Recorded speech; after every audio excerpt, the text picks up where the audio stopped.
Asoosama godaannisaa kutaa ja'affaa barreessaan Dhaabaa Wayyeessaa.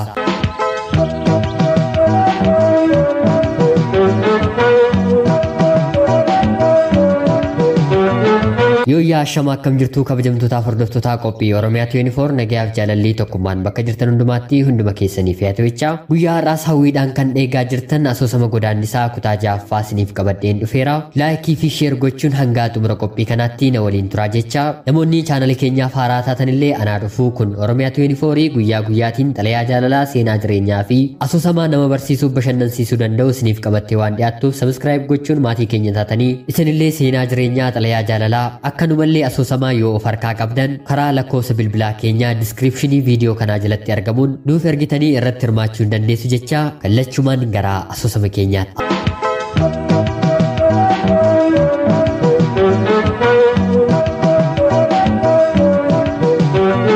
Asoosama godaannisaa kutaa ja'affaa.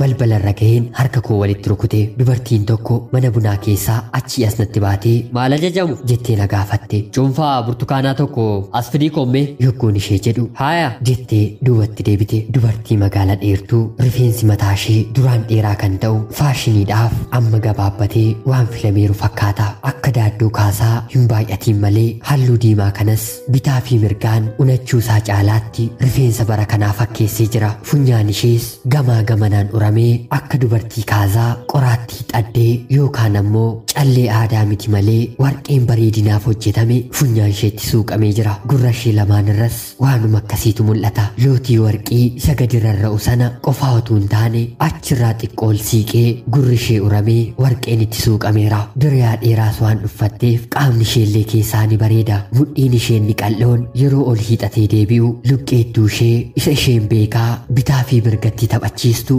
ittisuudhaaf kan wal'aansoo qabu fakkaata. Yeroo isheen ija koorraatii dahattu anis gara sireettiin deebi'e. Taliileen akkuma dhiisee gadi bahetti diriirtee ciisaa jirti. Ija isheellee otoo hin baniin funyaan ishee irratti dafqi xinnoon finiineera. Gaditti jedhee dhaggeeffadhee jennaan akka nama abjuudhaan fiiguu hargansuu harganaa jirti. Suuta suutaanis ija ishee bantee na laaltee mo'amuu fi dadhabbiinsirraa dubbifama. Rakkoo tokko of keessaa qabaachuu ishee yoon beekeyyuu dhibee ishee baaftee dubbachuuf humna akka dhabde beekuyyuu anis waan hin jedhu gatii hin qabneef waan tokkollee jechuun hin dandeenye. Xiqqoo soon turiin dubartittiin balbala ol rukuttee seente. Nanna'e baay'ees nanna'e waan an qabuu fi waan an dhiisus nan wallaale. Akka isheen isa ajajamte fiddee dhufte nan beeka. Maal akka nanaasise garuu anumaafiyyuu naaf hin galle. Isheenis fuula koo laalteeti fakkaata. Wanti hunditti bitaacha'eera. Osoo cuunfaa safiddee lafan kaa'een ija ishee anaa fi taliileerra irra deddeebistee ilaalaa dhaabattee bahafte. Si'a kanatti matumaayyuu sodaadheen qaamni kiyyas ni hollate. Dubartii hoteela keessaa hojjettu osoo hin ta'in poolisii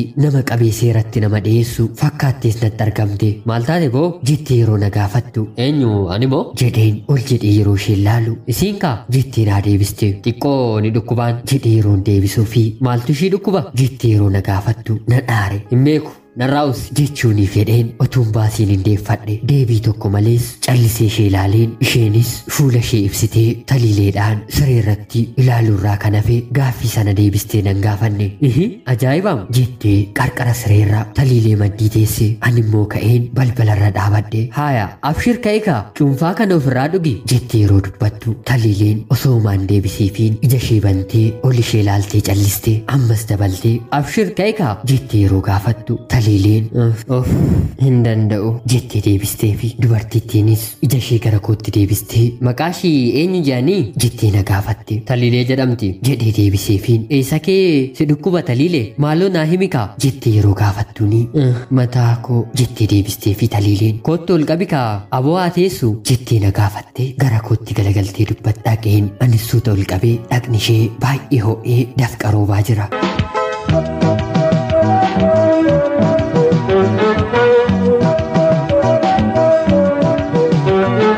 Cuunfaa burtukaanaa sana dubartittii irraa fuudheen xiqqoo ishee unachiise. Mataa koo baachuun dadhabee jettee sagalee dadhabaa fi hollatuun nutti haasute. Maaloo obsita looko jedheen ofitti harkisee taa'e. Tokko tokkoon sagalee afaan ishee keessaa ba'uu foonii fi lafee koo gargar tamsaasa. Mar'immaan garaa koo keessaas akka jirutti hurgufama. Mucayyoon sunis takkaa obsi haaya jettee nu biraatii deeme. Ani immoo otoon cuunficha suuta suutaan unachiisaa jiru otoon turuu hin deebitee harka tokkotti bishaan harka isa tokkotti immoo wanta waraqaan marame baattee taliileetti galagaltee na cinaa gadi teesse. Haaya kun dawwaa mataati ofirraa liqimsi jettee taliileetti yeroo hiixatte taliileenis harkaa fudhattee erga liqimsitee booda yeroo xinnoo booda dhaqni ishee aara galfataa dhufe. Kan koos onneen kiyya ol rarra'e gadi bu'uu jalqabe. Hagana fooyya'uu ishee arguu koof keessi koo nan gammade. Cuunfaan qabadhee dubartittiitti kenneen haasaa jedheen balbala banadheen gadi bahe. Xiqqoo qofaa koo ta'uu wantan barbaadeef malee eessa akkan dhaqu saganteeffadheen bahee miti. Aduun dirqama ishee fixxee fuula dhoksatteetti qilleensi haphiin bubbisaati jira. Ifaawwan elektirikaa gamaa fi gamanaa tarreen dhaabbatanii jiran dukkana galgalaa isa lafa dhaaluuf wal sassaabu waliin natu moo'a kan jedhu wal dorgommii keessa galaniiru. Akka labsiin lallabamee uummanni jima'aa qaamaa oolee cabsii jedhee mana dhugaatiitti naqameera. Anis si'aayinaan deemeen mana bunaa hoteelichaa seenee biiraa ajajadhe. Biiraan koos naaf dhufee liqimsuus nan jalqabe. Sammuun koo waan waliin dhahameef maal akka yaadu adda baaseen hin beeku. Dukkanaa fi ifa, gaddaa fi gammachuu, dadhabbiif jabina, abdii kutuu fi of abdachuutu al takkaatti natti dhufa. Nan muddamaas bakka tokko taa'ee yookaan immoo dhaabbadheen yeroo dheeraa turuu hin danda'u. Biiraa lamaan wal irratti galagalchee gara taliilee kootti hin deebi'e. Yeroon balbalarra ga'u taliilee fi qaalittiin haasaa ho'aarra jiru. Akka isaan hin rifanneef qalbiidhaan balbala rukuteen ol seene. Qaalittiin aboo maal nurraa baddeem jettee na gaafatte. Lakki eessayyuu hin deemne xinnoo waliin haasaa jedheen bakkeema kana keessan ture jedheetti deebiseen fuula koo isheetti gammadaa gochuuf wal'aansoon qabadhe. Taliileen ija ishee kolol gootee ol deebistee na laalte. Isheen immoo taliileetti galagaltee haaya amma fayyitaan bar ani gara dalagaa deemuu kiyya isa waliin haasa'e jettee bakka teessu kaate. Taliileenis baay'een si galateeffadha jettee galateeffattee anis harka fuudheen galatoonfachuu koo ibseen isheedhaan gaggeesse. Irbaata xinnoo erga nyaannee booda gatii siree fi gatii nyaataa baaseen taliilee wajjiniin yeroo jalqabaaf sa'aatii dheeraadhaaf halkan sana guutuu wal hammanneeraaf. Isheen akkuma yeroo kaanii morma koo jala suuqamteeyyuu darbee weeraruun isheen oolle anaaf irra caalaatti ribatoon rafiin lafti naa bari'e. Ganama akkuma ta'etti of jajjabeessitee siree irraas kaate. Yeroo lafti ho'ee gara harammayyaatti deemuuf kaanu harka koo lamaan qabattee natti galagaltee dhaabatte. Wanta ta'e natti dubbachuu akka barbaaddu baruus garuu immoo maaliif akkana saalfattee wallaale. Maali talii waan ta'e dubbachuu akka barbaadde koo naaf galaam natti nimtu jedhee yeroo isheen gaafadhu ammas quqqummaddee calluma na jalaa jette. Maalinni waan fe'e ta'eyyuu natti himi maali kan narraa dhoksitu maaloo natti himi talooko jechuun dabalee yeroo isheen gaafadhu. Homaa miti galuu waan tokko akkanaaf kennituun barbaade jettee na gaafatte. Waanan siif kennuu danda'u taanaammoo rabbi siin dhoowwadhu taloo jedhee yeroon deebisuu fi naaf kennuu akka ati dandeessu hin beeku galuummoo qabda jettee naa deebiste. Waanan qabu taanaan taloon koo aduutu waanan siif mararfadhu hin qabu jedheen deebisee fi maal ree kana naaf kenni jettee naa deebiste. Kaam jedhee yeroon gaafadhu kana jettee naa deebistee quba koo qabadde.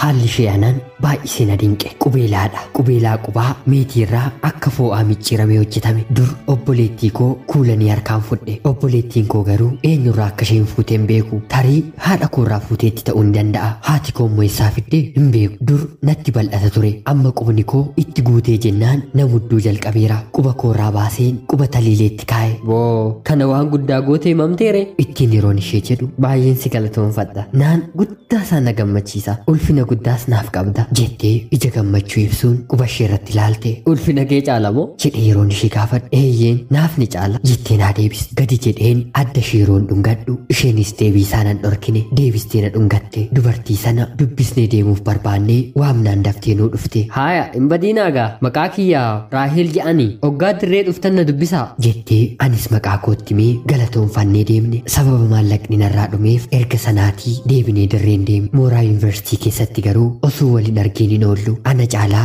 isheetu na arguuf fedhii guddaa qaba. Yoon guyyaa lama otoo isheetiin hin argeen hin callise ofii ishee na waamsistee imimmaaniin hudhamtee na dhungatti. Hubattees ija koo keessa laalti. Ija koo laaltees hin quuftu. Amalli ishees kan duraarra baay'ee jijjiiramee daftee garaa natti hammaatti. Yeroo waan tokkotti dhagahamu otuu afaan isheen dubbatiin imimmaan ishee dursa. Otuu kolfitee haasoftuu gidduutti fuulli ishee dukkanaa'a. Otuu callistee deemtus gidduutti ni weerarti. Ayi abbaatoo jetti gidduutti akka nama abjuu keessaa dammaqu. Maalinni tali jedhee yeroo isheen gaafadhu homaayyuu jettee natti kolfa. Homaas natti nimtu wajjin haasaa oollee erga doormii isheetti galtee booda ammas deebistee na waamsisti. Garuu wanta haaraa waan isheen natti himtu hin jiru. Calluma jettee harka koo qabattee deemuu jaallatti. Maaliifi jedheen yeroo isheen gaafadhu si wajjin haasa'uun barbaada si wajjin haasa'uun danda'u moo jetti. Yookaan ammoo abdii na wajjin haasa'uun uffite moo hojiin siiktite miti jettees natti dallan. Waanan dubbadhu wallaaleen afaan kiyya qabadha. Anis baay'ee isheen jaalladha. Yeroon ishee argu garaan koo ni raafama. Isheerraa hiiqee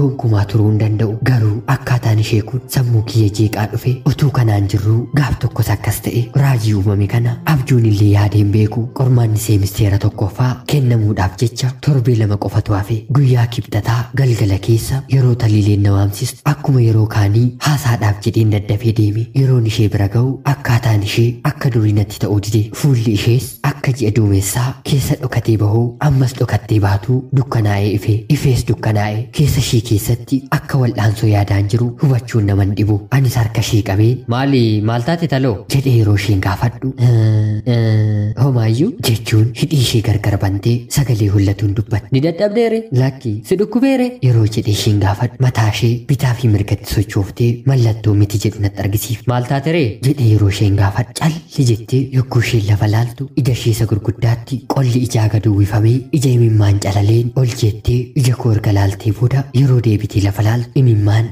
lakkuudhaan maddii ishee lamaan irra gad harca'e. Maddiin ishees siruu bule fakkaateera. Yeroo gabaabduu sana keessatti gaaffiilee hedduutu wal muddaa sammuu kootti naqame. Maaltu ishee argate haadha isheetu du'ee laata? Kun taanaan naman taatu abbaa ishee dhammooteenna. Kunis kan caalu malee gaddaatiin gad hin ta'u. Yookaan ammoo obboloota ishee keessaa tokkodhas yoo ta'e maaltu beekama? Ani waa'ee du'aa maaf hin kaase kana hundumaa miti. Otoo kana ta'ee hangan obsan godhata. Iyyitee maraata. Eenyuun beektii mooraa kana keessaa eenyuuf boossi? Yaa Rabbi maal ree waansaa namni maalittiin jedhemu maal ishee godhani laata jedheen utuu sammuu koo keessatti wallolu harka koo lamaaniin gateettii ishee qabadheen ija ishee keessa laalaa maaloo maaliif natti himtu jedheen ishee gaafadha. Maal jedheen sitti maa jettee sagalee gaddaan cabeen deebinaa deebisti. Maaloo talii maalinni jedheen ammas yeroo ishee gaafadha. Na ukkuba jettee morma ishee gadi cabsiti. Boo maali kuni salphaa mitiire borganamaan kilinika deemna jedheen yerootti.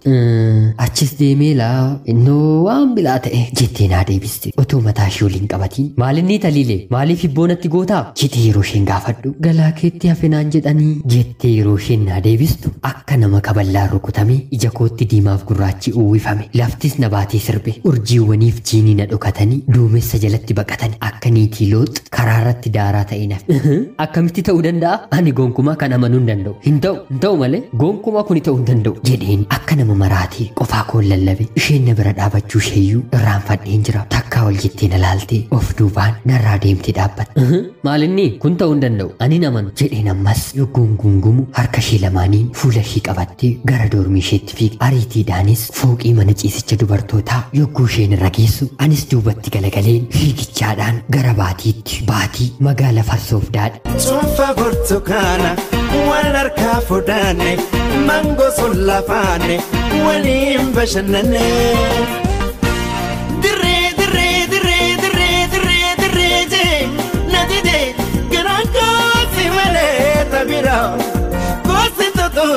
Itti fufaa asoosama godaannisaa dhaabaa wayyeessaan barreeffame laayikii fi sheer gochuun akkanumallee yaadota sirratuu qaban komentii jalatti nuuf qooduun deeggarsa keessan nuuf godhaa. Kutaa saxaanuttii fi qophii gara biraatiin hanga walitti deebinutti turtii gaarii.